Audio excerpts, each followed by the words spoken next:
So histology, histology, as you may know by now, that is the basic knowledge of understanding the various histopathological images of disease involving oral mucosa. So this is the introduction of the courses in the third semester and beyond, for the introduction of the clinical dental science and the clinical dental science 4 and 6, When you study the oral pathology of the disease, you need to understand the physiological or the normal structure first. Can you anyone name the pathological condition in oral mucosa?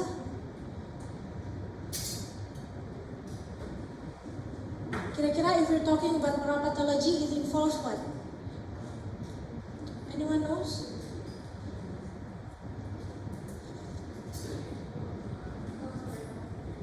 Yes?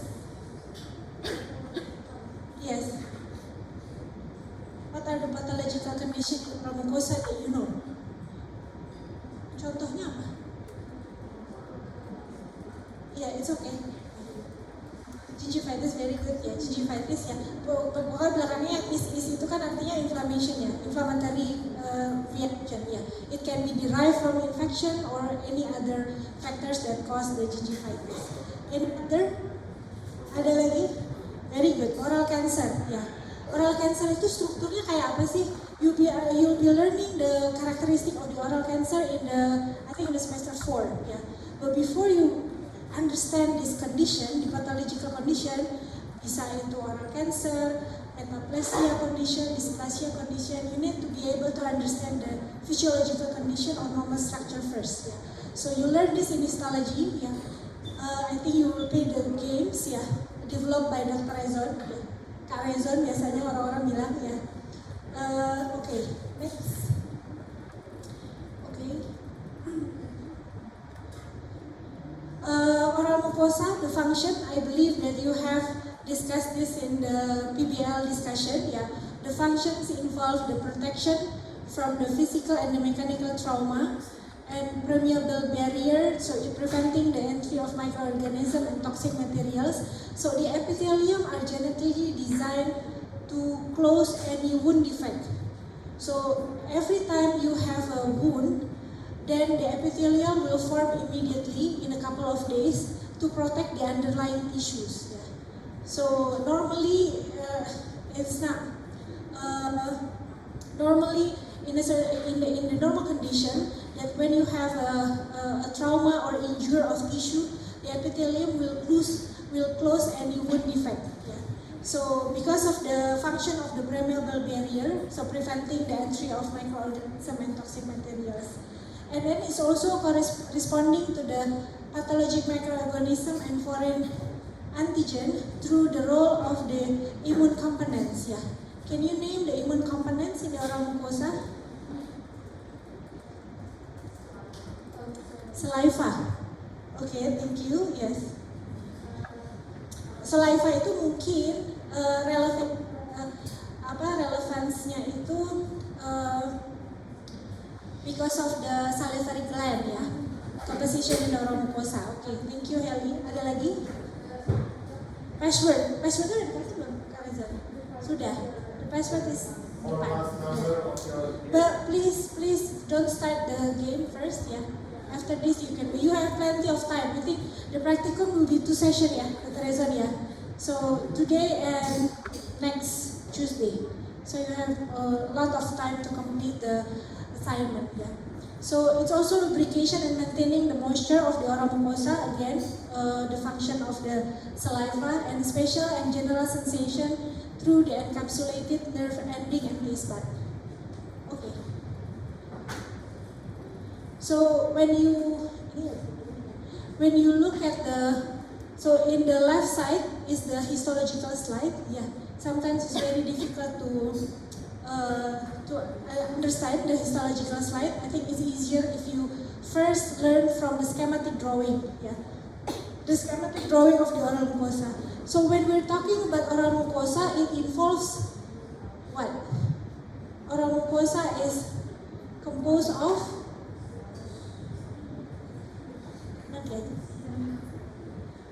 oral mucosa itu composed of what?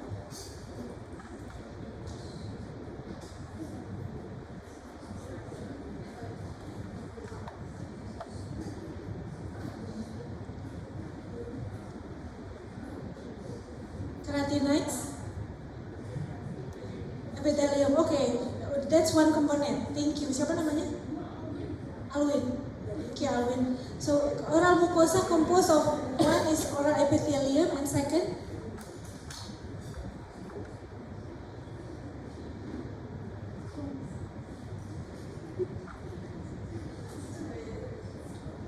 If you look at this drawing, di oral mucosa itu kan ada ini ya, tadi oral epithelium.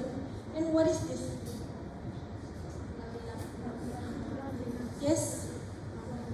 Lamina propria. Jadi if we're talking about oral mucosa, it consists of oral epithelium and lamina propria. Same, the analogy would be similar with the skin. You have dermis, you have epidermis, and you have hypodermis ya. Kalau di oral mucosa, you have oral epithelium and lamina propria. And also study the different layers within the oral epithelium ya. Jadi ada yang one of the difference between oral mucosa and the skin is the number of the stratified in the oral epithelium. If you look at the oral mucosa itu kan dia terdiri dari banyak lapisnya ya. Kalau skin itu usually is much less of the stratified oral epithelium. Okay, and anyone knows the structure between the oral epithelium and lamina propria?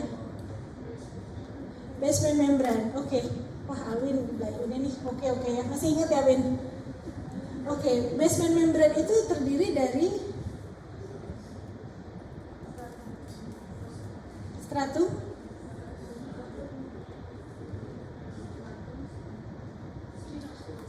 stratum spinosum, itu di atasnya sebenarnya. Karena tadi kalau dibilang basement membrane itu adalah structure in between the oral epithelium and lamina propria. Tadi kalau yang disebutin stratum basalis, stratum spinosum, itu adanya di oral epithelium. Ya, jadi basement membrane ini adalah very thin structure. Nanti ada slide-nya sih. Mungkin lanjut dulu aja. Nah, di oral mucosa ini juga ada istilahnya oral mucoperiosteum. Anyone knows?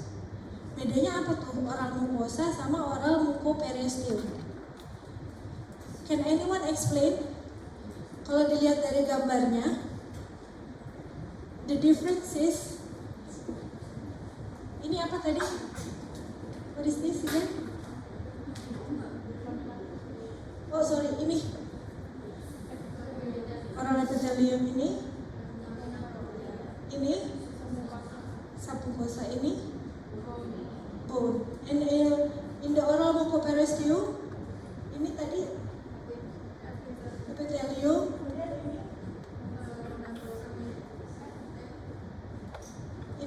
ini apa lamina propria ini.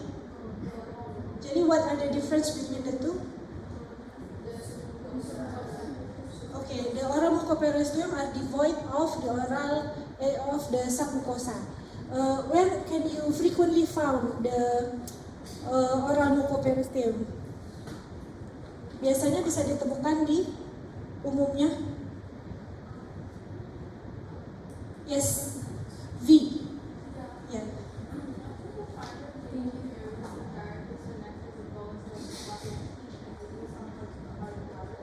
Okay, above the teeth, what is the name of the structure? Okay. Cheek. Okay. Okay. Yes. Okay, thank you. So the example is for the, thank you V, for the oral mucosa is usually found in the cheek, yeah, buccal mucosa, while in the oral mucoperiosteum is usually the one that connected directly to the bone. For example, is the fixed gingiva that you said.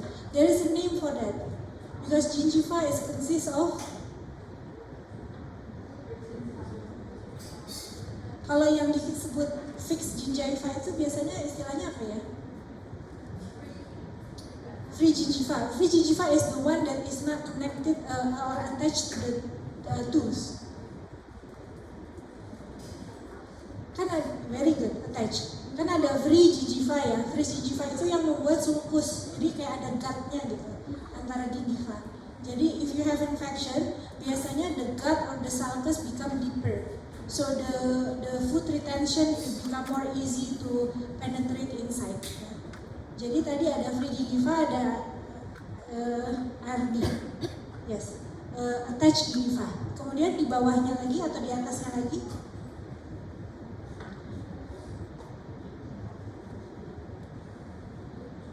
kalau attached gingiva itu adalah gingiva yang directly attached to the bone, ya. Jadi representing the oral mucoperiosteum. Very good. Alveolar mucosa. Kalau alveolar mucosa is it di oral mucosa or oral mucoperiosteum?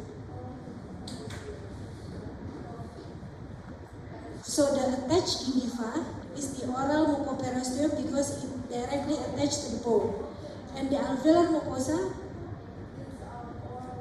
oral mucosa. So meaning that in the alveolar gingiva it consists of submucosa. Yeah. Yes. Okay. Alright. Ya lanjut.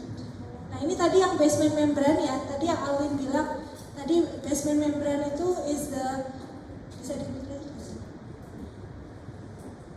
Basement membrane itu adalah is a structure in between the oral epithelium and the lamina propria. If you look closely, because it's such a nano structure, jadi you have to see it in the transmission electron microscope for the higher magnification. Then you can see there is a lamina lucida, densa, and reticularis. So in between this oral epithelium and lamina propria. So study also different cells in the oral mucosa. Jadi kira-kira di oral mucosa itu selnya ada apa aja sih? Are they different than the cells present in the skin, or they're actually similar? Menurut kalian gimana?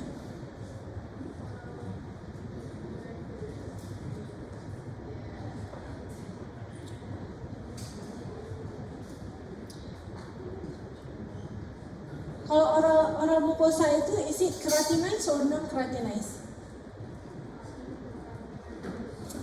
Keratinized. Yes.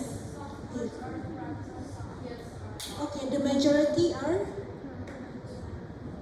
Yang lebih dominan yang mana? Which are the more dominant? Is it the non keratinized one? Non keratinized. Saya dengar dua-duanya nih. Keratinized yang more dominant.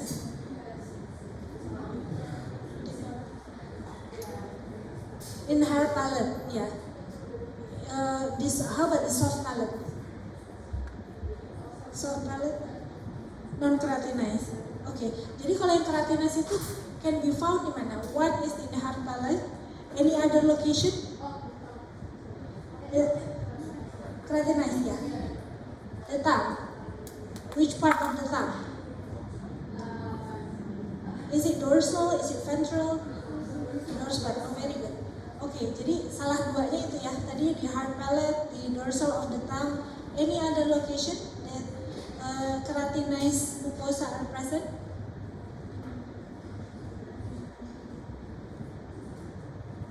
That's all. Kalau floor of the mouth, keratinized atau non keratinized?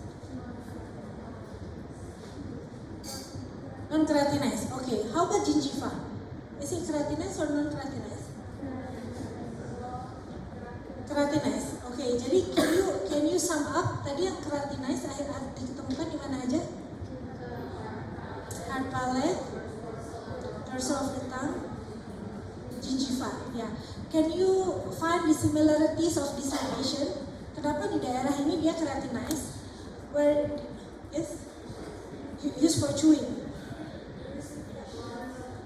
Lot of friction. Okay, jadi it follows the function gitu ya. Artinya kalau misalnya this area subject to higher mechanical stimulation, then it becomes keratinized. Tapi kalau dia presented less stimulation, mechanical stimulation, it become non keratinized. Contohnya non keratinized tadi di mana? Floor of the mouth, ya, kemudian cheek. Ya, jadi labial or buccal cheek. How about lips? Lips are keratinized.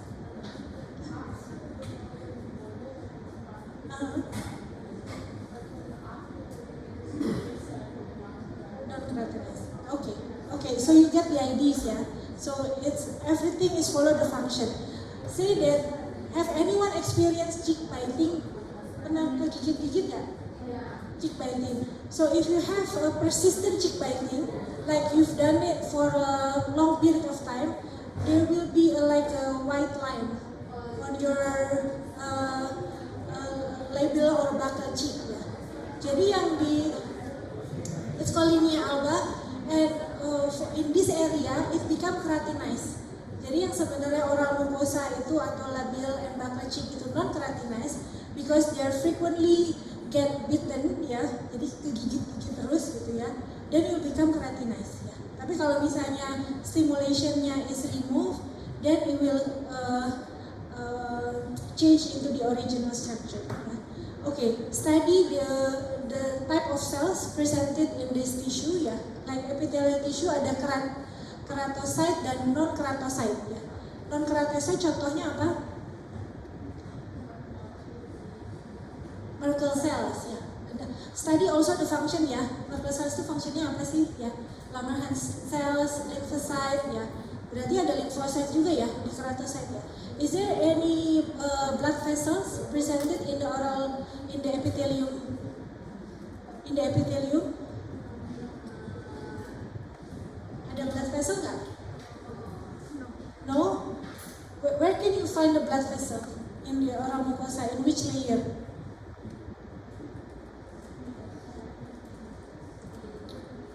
Submucosa, lamina propria. Berarti di submucosa, di lamina propria ada ya, pembuluh darah ya. How about in epithelium? No, okay. So sometimes when you get injured, if it is not too deep, it's only on the superficial area, it's possible that it's only a scratch. So you don't get there's no bleeding. Yeah. But if it is involved the underlying layer, then it's possible that you have bleeding. Oke, kemudian silahkan dipelajari juga di submucosa itu ada salivary gland. So you learn by now what are the types of salivary gland. Salivary gland itu tipenya ada apa aja? Major and minor. Major apa saja? Where are they located? Parotid di mana? Di dekat mana?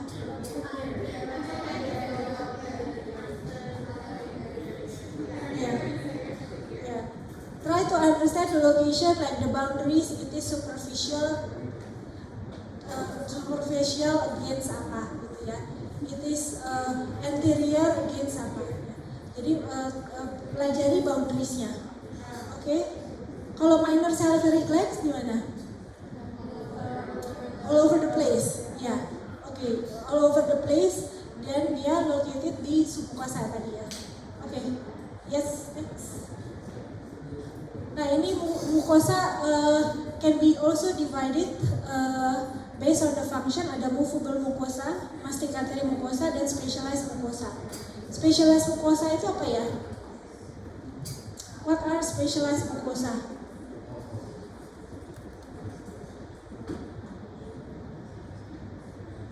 Anyone? Yes, speak.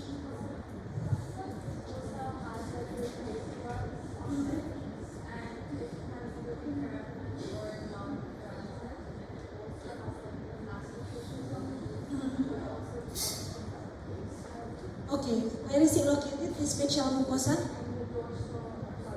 Okay, in the dorsal part of the tongue. Very good, thank you, Fee. Is it all over the dorsal part of the tongue or only in a specific area? Specific di mana? Specific area itu kan kalau misalnya kita pelajari dorsal of the tongue itu kan ada anterior 2/3 and posterior 1/3 ya. Is that correct? Biasanya dia ada di mana tuh?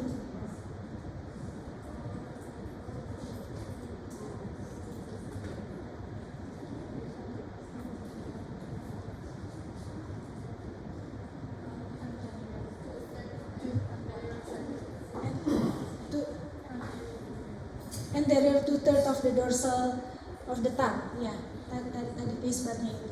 Jadi dia bisa keratinize, bisa non keratinize, stratified squamous epithelium. Kalau masticator mucosa tadi ya, yang keratinize, jadi bisa di gingiva, bisa di hard palate, sama bisa di tadi mana lagi? Dorsal of the tongue ya. Jadi dorsal of the tongue itu bisa dibilang specialized mucosa, tapi dia juga masuk ke masticator mucosa. Kalau yang movable dia non keratinize ya. It can be found in the buccal mucosa, vestibulum, floor of the mouth, alveolar mucosa, palatumum, and the ventral and the tongue. Okay, so there's also question in the B form asking the difference between keratinase and non-keratinase, particularly the para-keratinase and ortho-keratinase. Can anyone explain? Jadi kalau yang keratinase itu can be divided with para and ortho. What are the difference? Yes, V.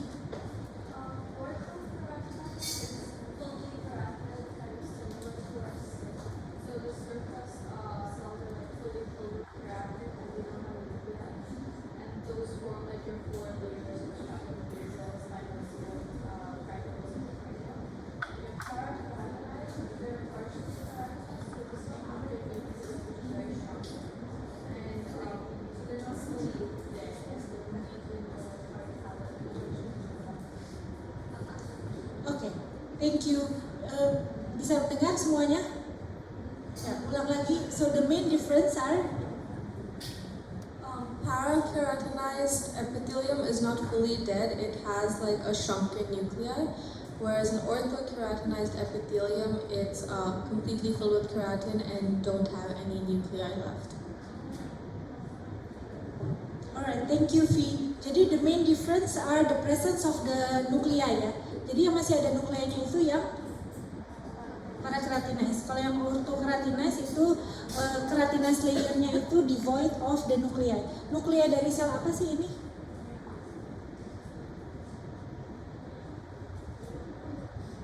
The nuclei of which cell?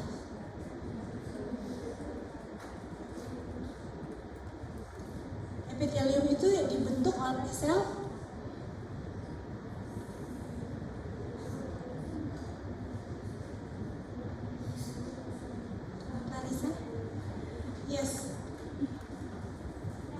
epithelium itu apa? Yeah, it has specific name. Keratocyte. Oke, keratocyte ya. Jadi yang membedakan ortho dan parakeratinase, kalau yang di parakeratinase itu there is still nuclei of the keratocyte cells present. Sedangkan kalau yang orthokeratinase itu tidak ada nukleinya lagi. Jadi if you look at the epithelium, is actually a layer of keratocyte. Jadi dari sini sebenarnya sampai ke atas itu adalah keratocyte that undergo a different stage of differentiation.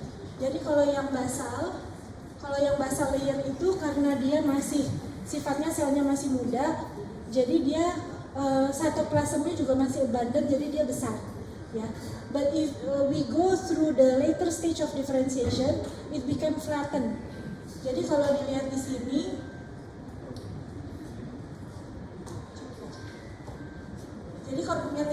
ini basal selnya itu kan dia bentuknya lebih cuboidal ya. Cuboidal have abundance of cytoplasm. Tapi kalau if we go toward the later stage of differentiation, it become flattened. Nanti paling atasnya itu adalah si stratum corneum tadi yang keratocyte.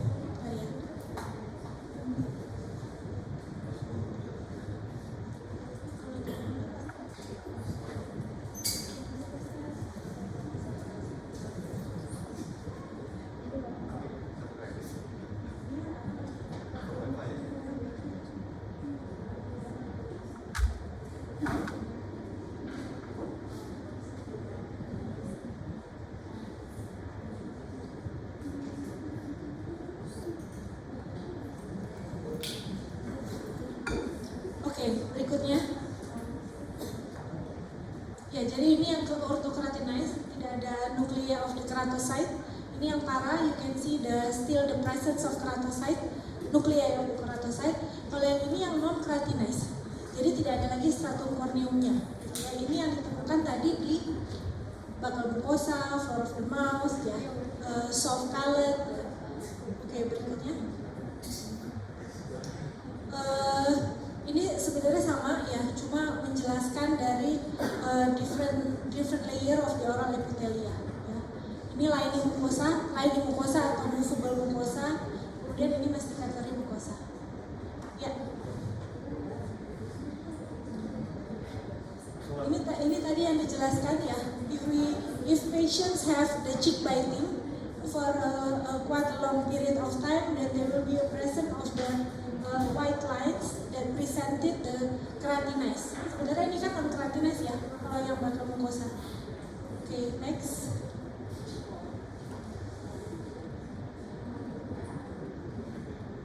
Oh, ini this is the difference between the wound healing in the skin and in mucosa. Ya, jadi kalau misalnya ada injured atau ada wound in the area of the skin and oral mucosa, oral epithelium in oral mucosa is thicker. Tadi saya sudah jelaskan, jadi there are more layers in the epithelium.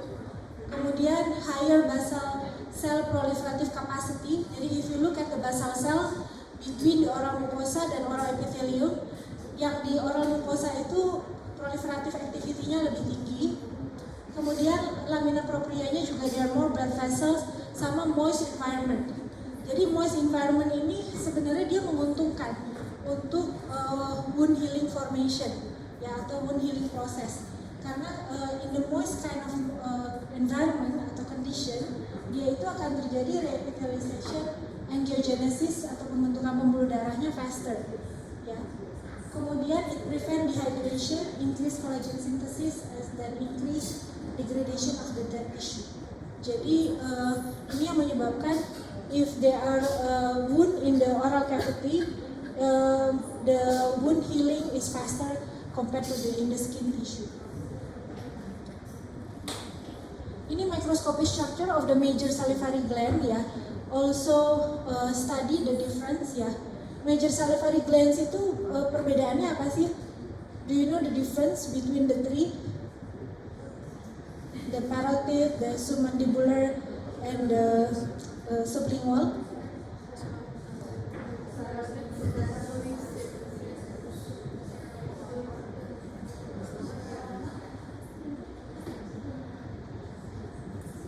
Jadi kalau yang parotid itu serous ya.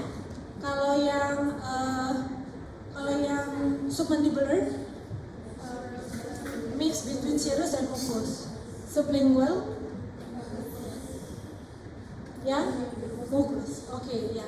The difference lies also in the type of cells in the major salivary gland. Jadi kalau yang serous acina kan tadi yang parotid gland ya. You see that the cells are different compared to the mucus acina ya. The difference in terms of the nuclei-nya itu more towards the basal part ya. Kalau ini juga kalau ini di tengah, kalau ini more to the basal part. Jadi lebih ke perifer ya.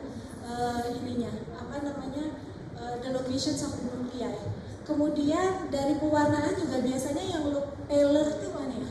Yang more pink bright itu yang serous. Kalau yang mucus dia warnanya lebih pale ya. Kalau yang submandibular is combination of the two.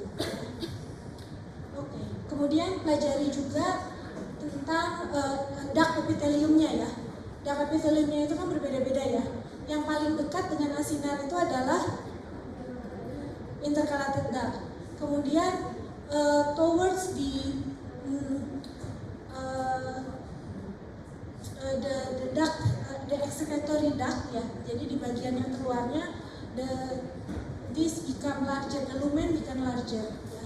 Jadi ini ada striated ducts ya, where the modification of the saliva occurred, intercalated duct, and there is an excretory duct.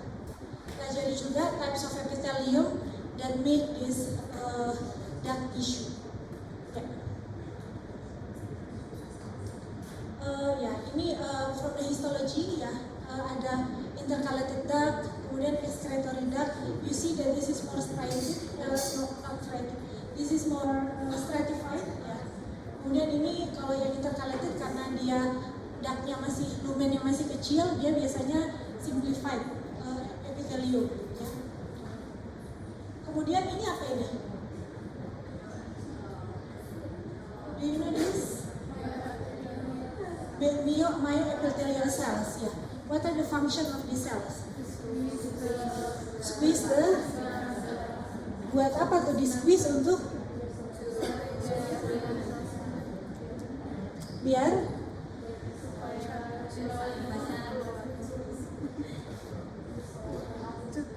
oke ya, jelas ya ini ya, nggak masalah ya. Dan kemudian lihat juga ini yang striated duct, intercalated duct dan excretory duct ya, yang lebih stratified ya. Kemudian ini juga pelajari the structure of the mucus acini, biasanya larger, the nuclei ini yang lebih flattened shape the nuclei. Oke, berikutnya saliva. I think you also have discussed this in the PBL ya, the difference between the serous and the mucus saliva. Ya. Taste bud ya. Pelajari juga the structure of the taste bud. Ini ada basal cell, ada sensory cell, and supporting cell ya, and the taste port ya. Apa? Oh belum dapat. Oke. Alright, we skip this.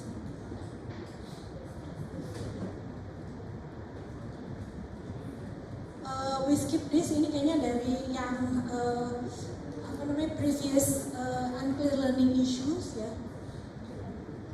Ini juga bisa di skip. Oh, berarti yang saliva dan ini udah. Oh tadi siang. Oh oke. Nah ini what type of papilla in the dorsal of the tongue? Can anyone explain? Tipe papilla itu ada berapa? Ada 4. Apa aja? Fugiform, filiform, circumvallate, and foliate. Nah ini di semua papilla ini ada taste budnya. Can taste bud be found in all of these papilla? Yang gak ada papillanya di filiform. Di mana tuh? Titiknya di mana? Is it in the anterior part of the tongue? Is it in the posterior part of the tongue? Filiform itu di anterior part of the tongue ya.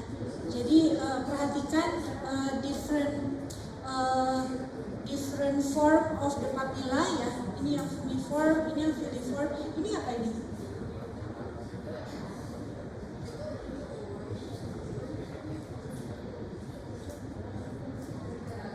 Keratin ya. Kemudian ini taste budnya bisa dilihat ya.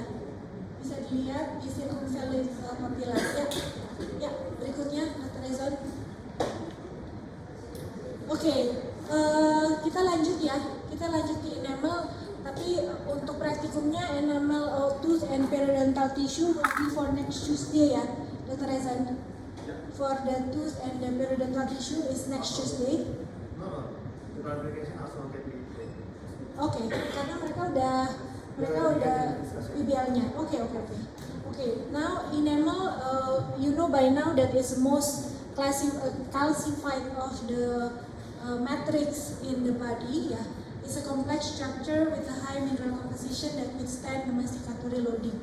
Jadi kalau dilihat dengan finite element analysis, you can see that this is the structure of a tooth ya, structure of the tooth, and the red area presenting the highest mechanical loading. Jadi yang paling besar itu mechanical loadingnya itu in the have this study di sini occlusal area.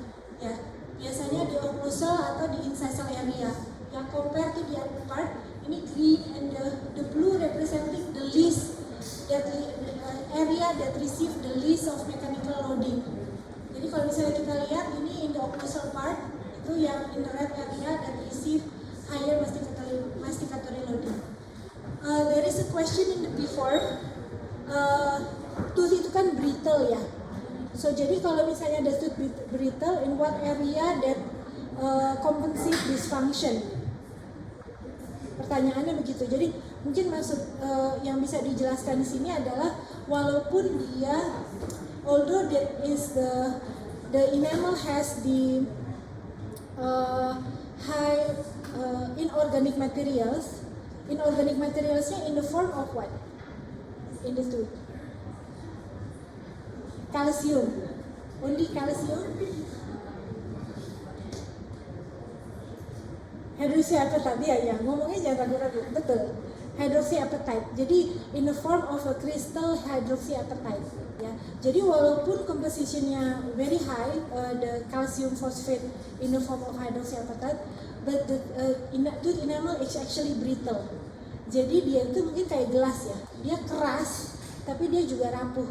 Artinya kalau misalnya dia kena tekanan sedikit, dia bisa, kalau gelas tuh apa? Bisa pecah ya. Beda mungkin dengan kayu ya.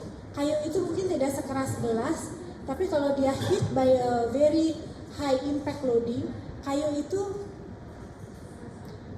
mungkin membutuhkan higher mechanical stimulation before the wood can be break gitu ya. Beda dengan glass. Kalau glass itu karena dia sifatnya brittle, jadi dia kalau misalnya kena high impact loading, it will break. Sama seperti enamel ya. Jadi enamel juga seperti itu. Ya. Strong but brittle ya. If you look at the composition, yang paling tinggi adalah enamel, inorganic mineralnya. Kemudian yang second highest itu adalah di tulang, in bone, kemudian dentin, and then cementum. Jadi this is also form the character of the enamel, tooth enamel. Ya, berikutnya. Oke, enamel root ya.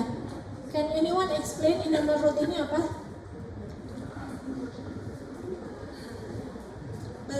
Baru ujian ini kan midterm test odontogenesis. Katanya susah ya. Jadi kalau masih ingat odontogenesis, ada yang membentuk what type of cells that form the enamel? Ameloblast ya. Jadi ameloblast itu ada different part. Jadi ada yang proximal part sama yang distal part. Kalau yang proximal part, dia akan membentuk yang namanya interrod. Kalau yang distal part, dia akan membentuk yang namanya rod, enamel rod. Ya. Dulu suka dibilang enamel prism, tapi sekarang istilah itu sudah not used anymore because they're not actually prismatic. Jadi enamel rod is more commonly used. Nah, the orientation of the enamel rod is actually follow during the formations of the enamel, ya, through the action of the ameloblast. Jadi kalau kita lihat di sini, the distal part of the ameloblast will form the rod, and the proximal part of the ameloblast will form the interrod. Jadi kalau misalnya dilihat secara scanning electron microscope, it will be this is the enamel rod, and in between there is an interrod region. And why you need to study this? The clinical relevance, among others, are the retention. Karena when you become a dentist and you want to perform the cavity filling, of course you want to have this cavity, the filling materials to be inside the tooth as long as possible. One of the complaints of the patient is maybe because when they get the tooth filling, after a few days or after a while, the filling is fall out. Jadi there's no retention between the filling and the tooth surface. Jadi kalau si enamel ini dan enamel rod ini, salah satunya yang fungsi yang bisa dilakukan itu adalah before you perform the cavity filling, you have to roughen the cells, the tooth surface first. Roughen the cells, roughen the surface by applying an acid solution. Jadi if you apply the acid solution for a few seconds, Then what happen? What happen if the tooth subjected to the acid solution? Yang terjadi apa?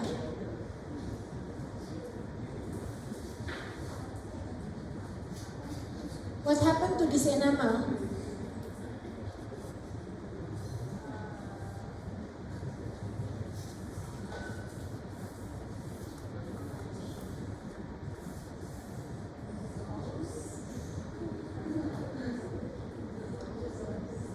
Yes? Come again, sorry? Dissolve, very good. Oke, yang dissolve apa? Mineralnya akan dissolve. Istilahnya demineralization. Jadi ada remineralization. Kalau kita sikat gigi, pasta gigi, itu ada fluoride-nya, then it will have the remineralization process. Jadi ada mineral component deposited into the tooth surface. Tapi kalau tadi dissolve itu demineralization. Jadi kalau mineral contentnya dissolve, what happen is the tooth surface become rough. Jadi yang tadinya smooth, tadinya halus menjadi rough. And the roughness increase the retention between the filling material and the tooth. Jadi supaya nggak copot-copot itu tambelannya, gitu ya.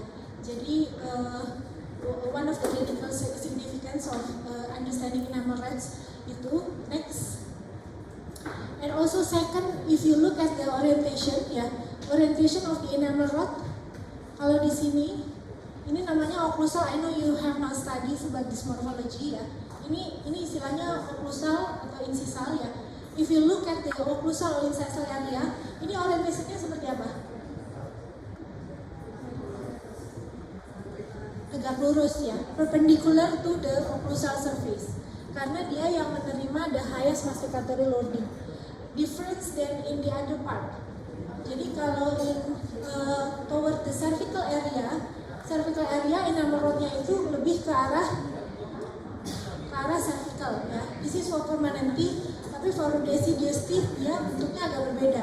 Dia tidak lebih ke cervical ya. The clinical relevance when you study prosthodontics, I think in the third semester ya, during the preparation for the crown or preparation for the bridge, then you have to be careful on this margin, on this area. Karena kalau misalnya the preparation is not aligned with the enamel rod orientation, what happen is that you have this unsupported enamel rods. Unsupported enamel rods ini yang bisa membuat secondary caries, membuat prostetik treatmentnya itu bisa fail ya. Jadi perlu diperhatikan supaya you need to bevel out in this area so there will be no unsupported enamel rod ya. Ini these are the structure ya. I know I'm sure that you have studied this in the during PBL ya. Ada macam-macam ya, line of the growth of the enamels ya. Ya, ini enamel spindle, enamel tuft. I'm sure you have studied it.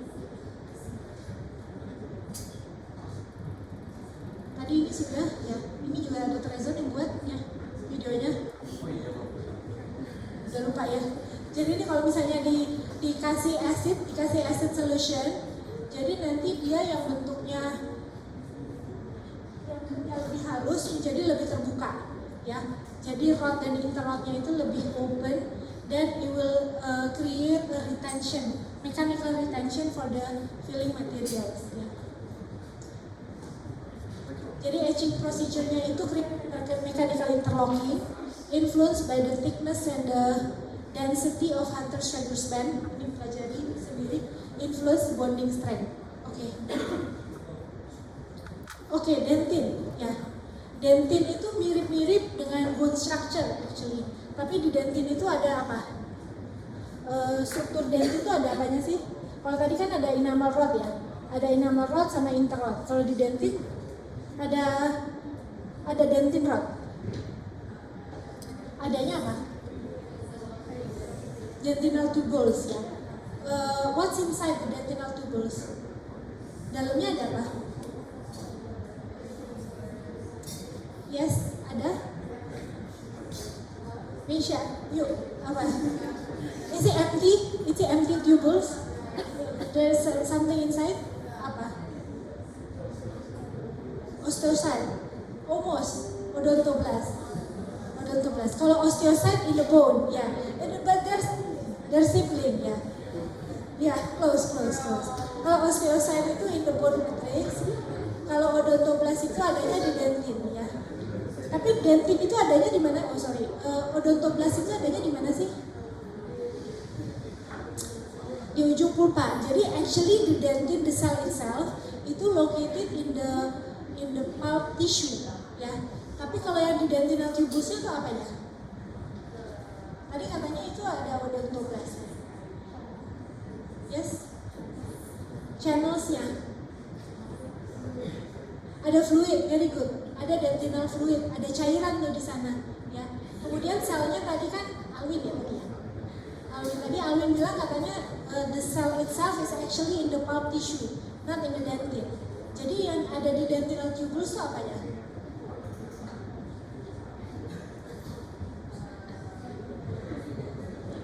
Yes. Apanya dari sel? Extension, ya. Oke, jadi projection of the cells-nya ya. Ya, jadi extension dari odontoblastnya that projected inside the dentinal tubules. Ya. Oke, kemudian do you know the difference between primary, secondary, and tertiary dentin? Anyone knows? Primary dentin itu apa?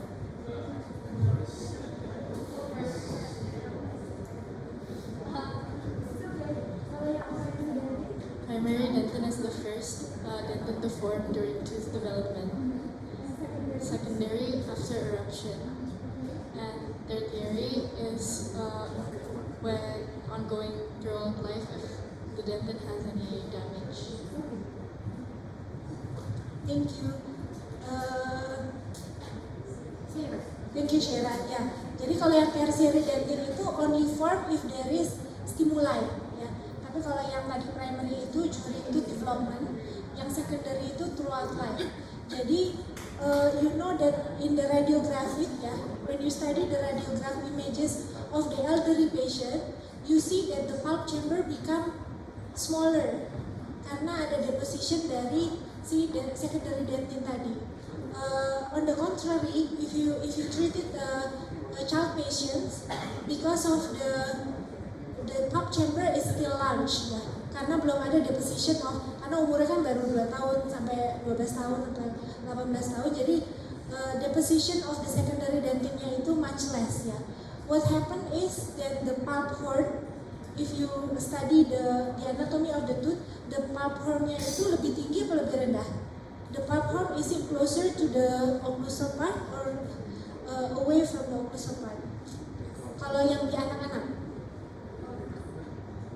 karena dia kan belum ada deposition of the secondary dentin, jadi pulp hornnya itu masih tinggi, masih very high.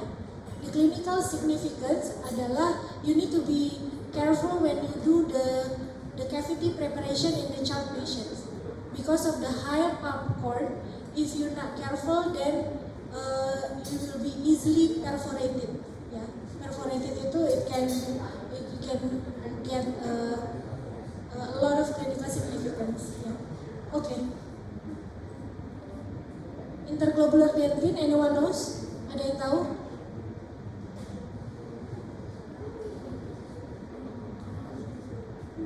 If you look at the image, what is the impression?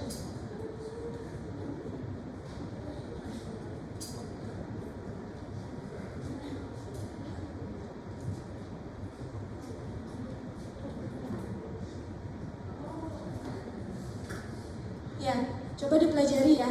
Untuk yang dentin ini interglobular, biasanya dia hypomineralized. Jadi dia warnanya itu a bit pale than other dentin matrix because of the less mineralization in this area. Ya, berikutnya. Type of dentin tadi sudah ya. Kemudian untuk tertiary dentin, there is a difference between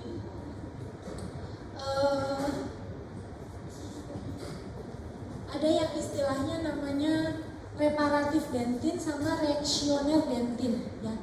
Jadi kalau reparatif dentin ini dia, if the stimulus is very intense, then the body needs to develop the tertiary dentin very quickly. Jadi bentuknya itu adalah seperti tertiary dentin formation yang dilakukan oleh osteoblast secretory activity. Bedanya kalau yang reaksioner itu ketika stimulusnya itu mild ya, not very intense, ini low grade inflammation, jadi dia akan membentuk juga tertiary dentin formation ya. Nah kalau yang reparatif ini bentuknya seperti tulang, jadi dia nggak ada tubulus dentinnya. Jadi even though the tertiary dentin are formed, but structure wise is weaker compared to the tertiary dentin through the mild stimulus. Ya. Tooth wear, nanti kalian akan mempelajari ada attrition, abrasion, abstraction, and erosion, and what happened to the enamel structure and the dentin structure in this in this condition. Jadi removal of the enamel and cemental layer will lead to the dentin exposure. Ya. It's also increase the sensitivity of the tooth. Okay, mineralization process, I think you can skip this. 2020. Yeah, dentin sensitivity. Yeah. So if you are curious why is dentin is sensitive in one part and less sensitive in other part, there are different type of theory that explain. Yeah, that the sensitivity one believe that because of this there is an odontoblast projection in dentinal tubules, and the projection serve as the nerve terminals. Jadi if there is a stimulation, then you will become sensitive. This is the nerve theory. And the hydrodynamic theory is the movement of dentinal fluid. Tadi sudah dijelaskan bahwa di dentinal tubules itu ada projection of the odontoblast sama ada fluid. Nah, pergerakan dari fluid ini, the movement of the the fluid inside the dentinal tubules will receive as pain in the patient. Jadi, the second theory will be hydrodynamic theory of the dentin sensitivity, and there's another odontoblast theory whereby the direct stimulation of the odontoblast, jadi odontoblastnya itu seperti nerve ending terminals juga yang menyebabkan rasa sensitif dari dentin. Ya. Oke. Ya, ini ada kenapa dibilang ada odontoblast theory, karena ada TRV4 expression odontoblast dan TRV4 expression ini penelitiannya risetnya Dr. Rezon ini ya, ion channel protein related to different modalities of sensitivity. Okay. Abstraction, this is a variety of the clinical condition ya. Tadi sudah ya. Okay. Kalau in terms of regeneration ada juga pertanyaan why the ameloblast is gone ya. Kenapa ameloblast itu nggak ada lagi throughout life? Karena during the tooth formation, once the enamel are formed, the ameloblast will go through the apoptosis process. Jadi there will be no regeneration capacity for enamel. Artinya, if there is a cavity formed in the tooth, it becomes irreversible. It cannot be healed by itself. So it needs dental treatment. Yeah. It difference in the dentin and the pulp. Yeah. Dentin and pulp has differentiation or regeneration capacity. Yeah. Regeneration capacity-nya dari apa? Dari sel apa di dentin dan di pulpa? Anyone knows why the pulp has regeneration capacity dan di dentin juga? Through the action of what cells? Kalau di dentin regeneration-nya itu sel apa yang terlibat? Yes. That's for bone. Yeah. Almost. It's sibling. Itu kakak adik. Yeah. That's for bone. But for dentin, very good. For dentin odontoblast. Jadi kalau dentinnya rusak, if the dentin got damaged, Then the odontoblast will do the job for the regeneration. How about the pulp? Kalau di pulp itu ada sel apa ya? Anyone know? Yes? Stem cell, very good. Sekarang kan kayaknya lagi sangat stem cell terapi itu one of the trend maybe ya. One of the trend karena apa? Karena stem cell ini have the capacity to differentiate into different multilineage cells. Jadi dia bisa berubah menjadi bone cell, jadi dentin cell. Kalau ameloblast tetap nggak bisa ya. Bisa jadi endothelial cells ya. Jadi ada regeneration capacity-nya. Next. Nah, kalau kita salah itu ya. If we're talking about periodontal tissues, itu it involve what type of tissues? Periodontal tissues itu apa aja? Cementum, oke. 1, 3 more. Periodontal ligament, gingiva, and alveolar bone. Jadi kalau periodontal tissue itu kan adalah tooth supporting structure, ya. Jadi yang mensupport supporting structure of a tooth itu adalah gingiva, periodontal ligament, cementum, and alveolar bone. Oke? Ya. Nah, tadi ini sudah dijelaskan ya, di gingiva you have this attached gingiva, ya. You have alveolar gingiva, ya. In between the attached gingiva and alveolar gingiva, what is that line called? Yes? Buccogingival junction. Yes. Gampang kan ya? Jadi junction itu perbatasan itu adalah ya antara si gingiva and can you go back, Dr. Ya. Nah ini tadi yang dibilang free gingiva ya.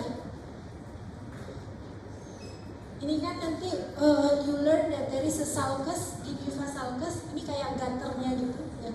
Kemudian ada gingiva margin. You have free gingiva yang dia tidak attach dengan tooth surface ya. You have this is attached gingiva. Tadi attached gingiva epitelnya seperti apa? Orang epitelium dari attached gingiva.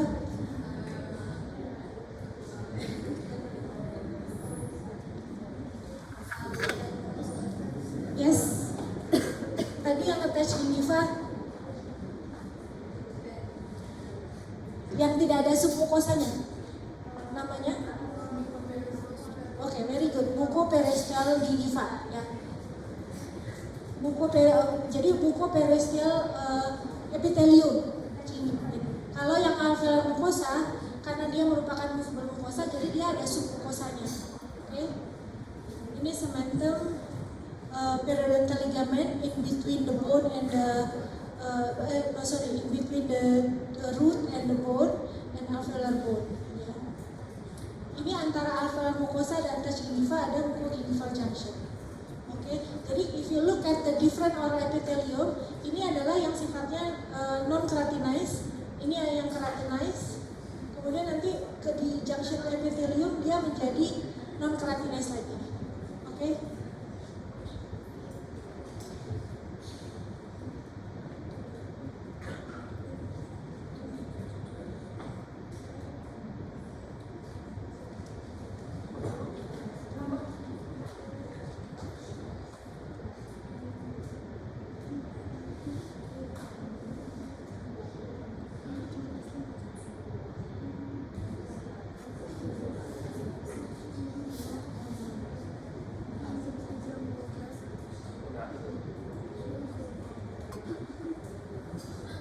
Oke, the cementum. Cementum ada yang seluler, ada yang aseluler. Yang seluler adanya di mana?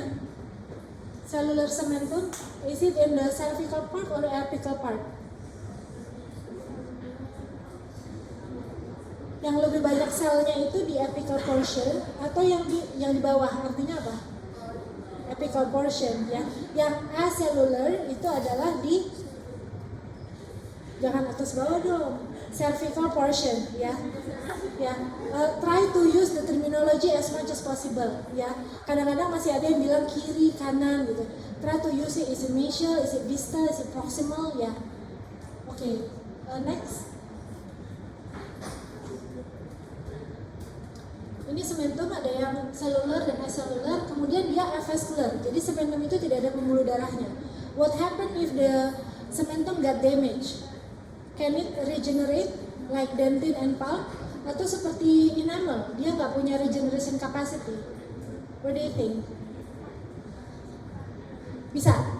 Bisa regenerate karena masih ada apa tuh? Sel yang cementoblast. Karena ada masih ada cementoblastnya. Ya. Jadi kalau yang tisu yang punya no regeneration capacity atau less, misalnya kayak enamel itu nggak punya regeneration capacity sama sekali, atau nerve regeneration is very difficult. Jadi satu sel itu mungkin umurnya bisa 80 tahun gitu ya. Berbeda dengan sel-sel yang punya regeneration capacity biasanya turnover-nya cepat ya. Kayak misalnya eritrosit, sel darah itu umurnya cuma berapa? Sampai 60 sampai 90 hari ya. Kalau bone cells itu mungkin bisa month to years. Tapi kalau yang less regeneration capacity, satu sel itu ada di inside our bodies for puluhan tahun gitu ya, sangat panjang umurnya. Oke.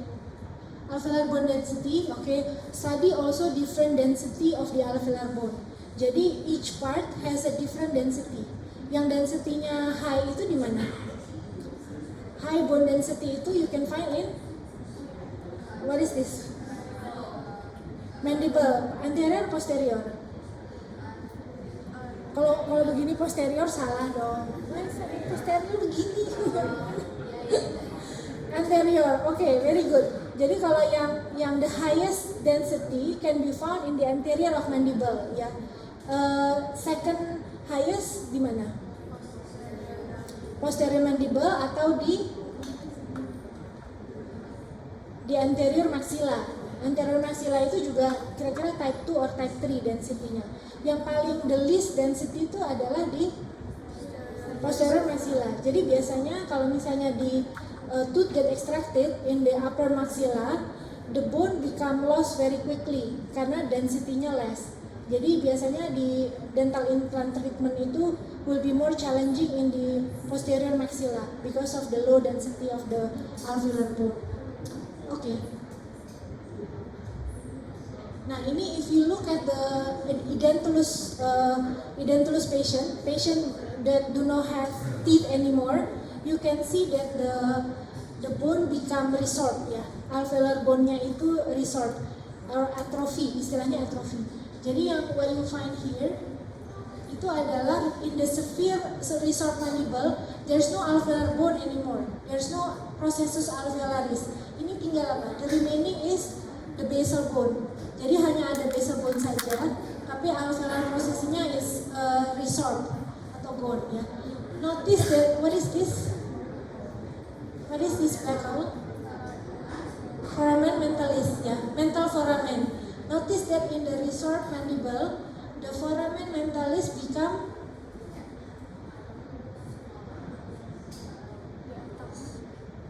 if you look at the distance, kalau di sini foramen mentalisnya kan in the middle of the alveolar bone height ya. Mandibular bone height. Tapi kalau di sini ketika dia sudah resorb, maka si foramen mentalisnya will be more superior, lebih ke atas gitu ya.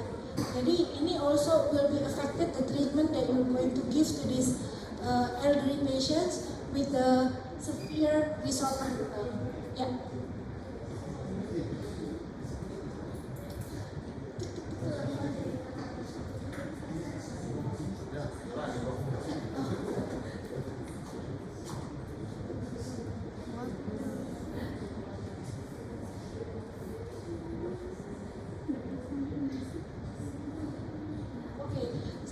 So the slide explain that the bone have the mechanical adaptation. Jadi kalau misalnya if you exercise a lot, ya, like the tennis player, usually they have a heavier or more dense bone in one side that are more active. Jadi kalau yang basketball player juga. Jadi peningkatan massa itu sejalan dengan peningkatan dari rangsang mekanik. Ya. The same on the contrary, ya. Penurunan tulang massa ini juga if you have less mechanical stimulation, contohnya seperti sedentary patients ya, sedentary people, tulangnya menjadi less dense atau menjadi atrophy. Have you seen an astronaut when they came back to Earth from the space station? Biasanya tuh gimana? not even wheelchair, biasanya di carry because they cannot walk directly. Do you know the reason why the astronaut, when they came back to Earth, they have to carry the astronaut, lay down, they both.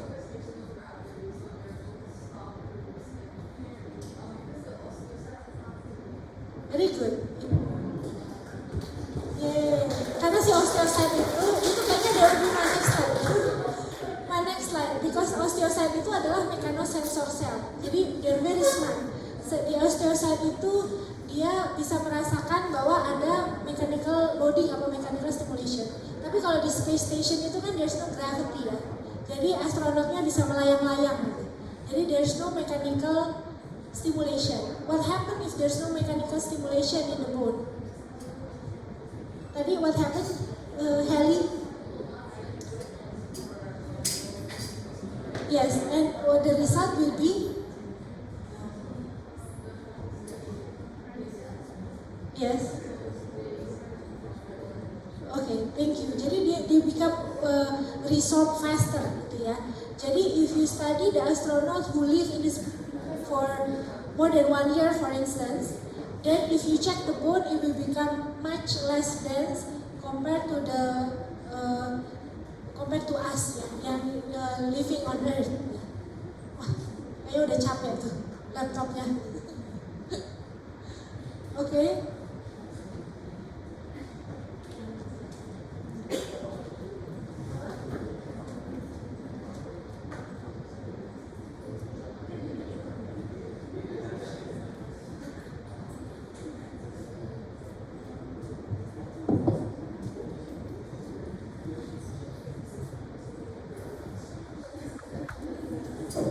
Clinical relevance-nya karena bone have the mechanical adaptation potential, jadi dia bisa adaptasi dengan mechanical stimulation.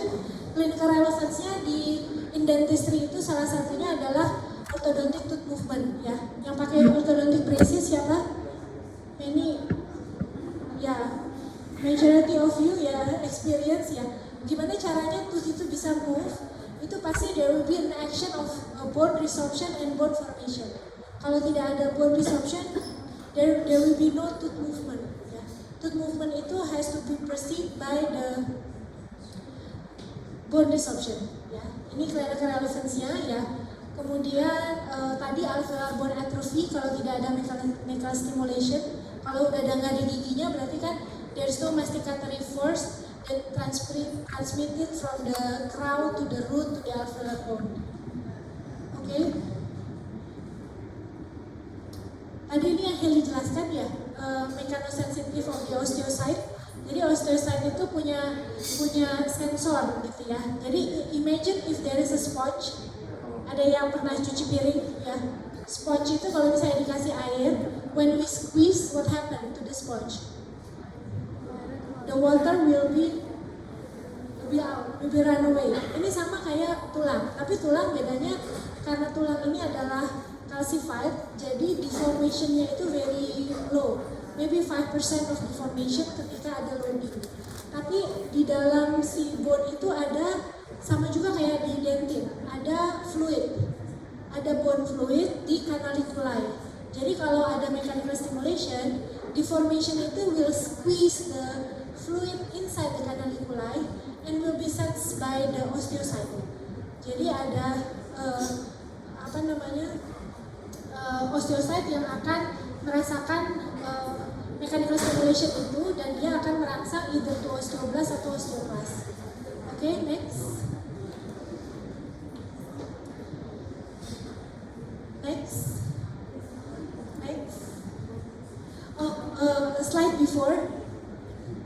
One slide before. Okay, in the GGFA also study biological width ya. Ada yang pernah dengar biological width? Biological width. This is the sulcular epithelium. This is sulcular epithelium. Ini sulcus. Ini adalah junctional epithelium. And ini adalah connective tissue. And from the GGFA margin until the di atas dari alveolar crest itu adalah biological width ya. Study the relevance of biological width karena if during the treatment the violation of the biological width will do the harm that the gingiva become recession. Jadi you don't want your patient after your prosthetic treatment nanti few months later then they come back and then the gingiva is recessed. Jadi gingivanya turun gitu ya, because you violate this biological width. So please understand what are the biological width, kemudian boundariesnya ada apa saja. Ya. Next. Okay, that will be the last slide. Sekarang please continue with the practicum session ya. Ada yang sudah selesai?